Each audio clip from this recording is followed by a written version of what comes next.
Hello friends, आज हमारा GS paper 3 का डे दूसरा है। तो प्रश्न है दोस्तों, समावेशी विकास हासिल करने के लिए वित्तीय समावेशन महत्वपूर्ण है। भारत में वित्तीय महावेशन में हुई प्रगति और शेष चुनौतियों पर हम लोगों को चर्चा करनी है 250 शब्दों में। ठीक है, तो इस प्रश्न को हल करने के लिए सबसे पहले हम लोग इसको तोड़ेंगे और दृष्टिकोण समझेंगे। सबसे पहले हमें क्या बताना, वित्तीय समावेशन को परिभाषित करके उत्तर प्रस्तुत करना, फिर भारत में वित्तीय समावेशन में हुई प्रगति के बारे में बताना, फिर इसमें शेष चुनौतियां बताना, फिर आगे बढ़ने का रास्ता में हमें सुझाएंगे, फिर लास्ट में हम लोग निष्कर्ष पर आ जाएंगे। ठीक है, तो आप लोगों ने प्रश्न नहीं लिखा तो दोस्तों जल्दी से प्रश्न लिखने। चलिए हम लोग उत्तर पर आ जाते हैं। तो आपको इस तरीके से उत्तर लिखना है। वित्तीय समावेशन समाज के सभी वर्गों, विशेषकर वंचित और बैंक सुविधा से वंचित लोगों के लिए बैंक खाते, ऋण, बीमा और भुगतान जैसे किफ़ायती और उचित वित्तीय उत्पादों और सेवाओं तक पहुंच सुनिश्चित करने की प्रक्रिया है। इस तरीके से आप लिखना। फिर आगे, यह हाशिए पर पड़े समुदाय की आर्थिक भागीदारी और सशक्तिकरण को सक्षम बनाकर समावेशी विकास को बढ़ावा देने में महत्वपूर्ण भूमिका निभाता है। अब आते हैं मेन बॉडी में।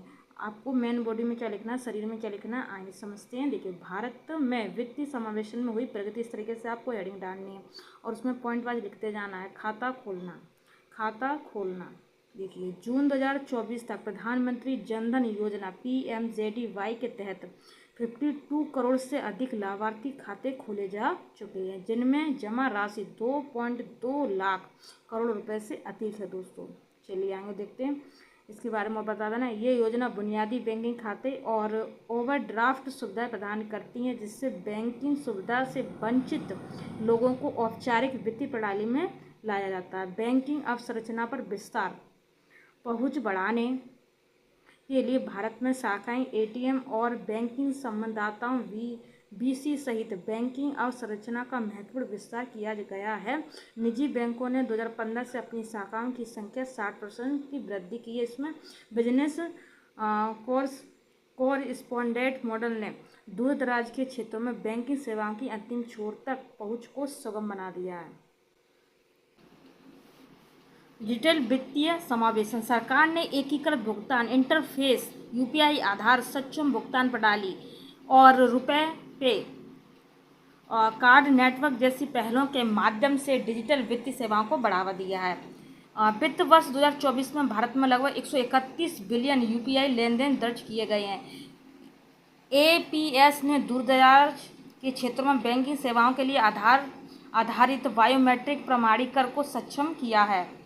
ऋण तक पहुंच, प्रधानमंत्री मुद्रा योजना PMMY और स्टैंड अप इंडिया जैसी योजनाओं ने छोटे व्यवसाय, उद्यमियों और वंचित समुदाय के लिए ऋण तक पहुंच को आसान बना दिया। 24 तक PMMY के तहत 27.75 लाख करोड़ रुपए के ऋण वितरित किए जा चुके। बीमा कवरेज, प्रधानमंत्री सुरक्षा बीमा योजना PMSBI और प्रधानमंत्री जीवन ज्योति बीमा योजना PMJJY ने लाखों निम्न आय वाले परिवारों को किफ़ायती बीमा कवरेज प्रदान किया है।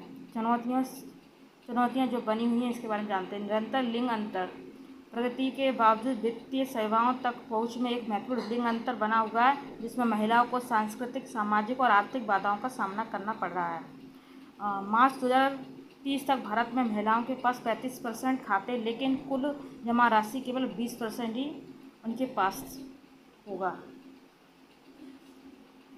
आगे देखिए, 20% ही उनके पास होगा। चलिए आगे देखते हैं। कम वित्तीय साक्षरता, वित्तीय साक्षरता का निम्न स्तर विशेष रूप से हाशिए के समुदाय में वित्तीय सेवाओं के प्रभावी उपयोग में बाधा के रूप में कार्य करता है। एक हालिया सर्वेक्षण से पता चला है कि भारत में केवल 27% आबादी वित्तीय रूप से साक्षर है।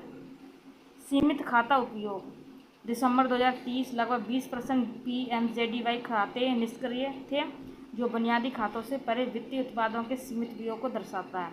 वित्तीय समावेशन पहल की स्थिरता व्यवहार्यता, वित्तीय समावेशन पहल की स्थिरता और व्यवहार्यता को बनाए रखना एक चुनौती बनी है, क्योंकि कई कार्यक्रम सरकारी सब्सिडी या अन्य बैंकिंग सेवाओं से क्रॉस सब्सिडी पर निर्भर है।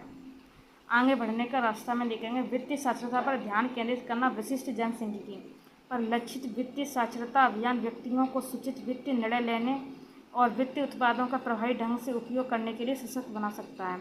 उत्पादन नवप्रवर्तन, निम्न आय वर्ग के लिए सूक्ष्म बीमा और सूक्ष्म ऋण जैसे आवश्यकता आधारित वित्तीय उत्पादों का विकास करके उनकी विशिष्ट वित्तीय आवश्यकताओं को पूरा किया जा सकता है। फिनटेक का लाभ उठाना, विभिन्न सरकारी संपर्क केंद्रों में फिनटेक समाधानों के एकीकरण से वित्तीय सेवाओं की पहुंच और सामर्थ्य में वृद्धि हो सकती है, विशेष रूप से ग्रामीण क्षेत्रों में। अब जैसे क्रेडिट परामर्श केंद्रों की स्थापना करना, ये सब।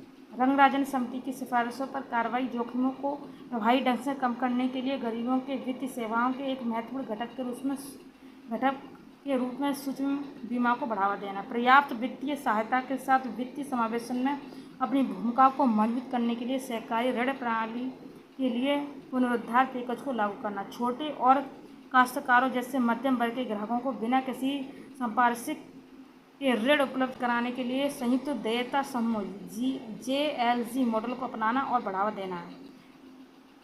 डिजिटल विभाजन को पाटना, आगे देखते हैं। इंटरनेट पहुंच का विस्तार करना, डिजिटल साक्षरता कार्यक्रम को बढ़ावा देना, यह सुनिश्चित करने के लिए महत्वपूर्ण है कि हर कोई डिजिटल वित्तीय पारिस्थितिकी तंत्र में भाग ले सके। निष्कर्ष पर आ जाते हैं। वित्तीय समावेशन की दिशा में भारत की यात्रा सराहनीय है। हालांकि वित्तीय समावेशन पर रंगराजन समिति की रिपोर्ट की सिफारिशों के अनुसार शेष चुनौतियों का समाधान करके भारत यह सुनिश्चित कर सकता है कि वित्तीय समावेशन का लाभ समाज के सभी वर्गों तक पहुँचे, जिससे समावेशी और टिकाऊ आर्थिक विकास को बढ़ावा मिले।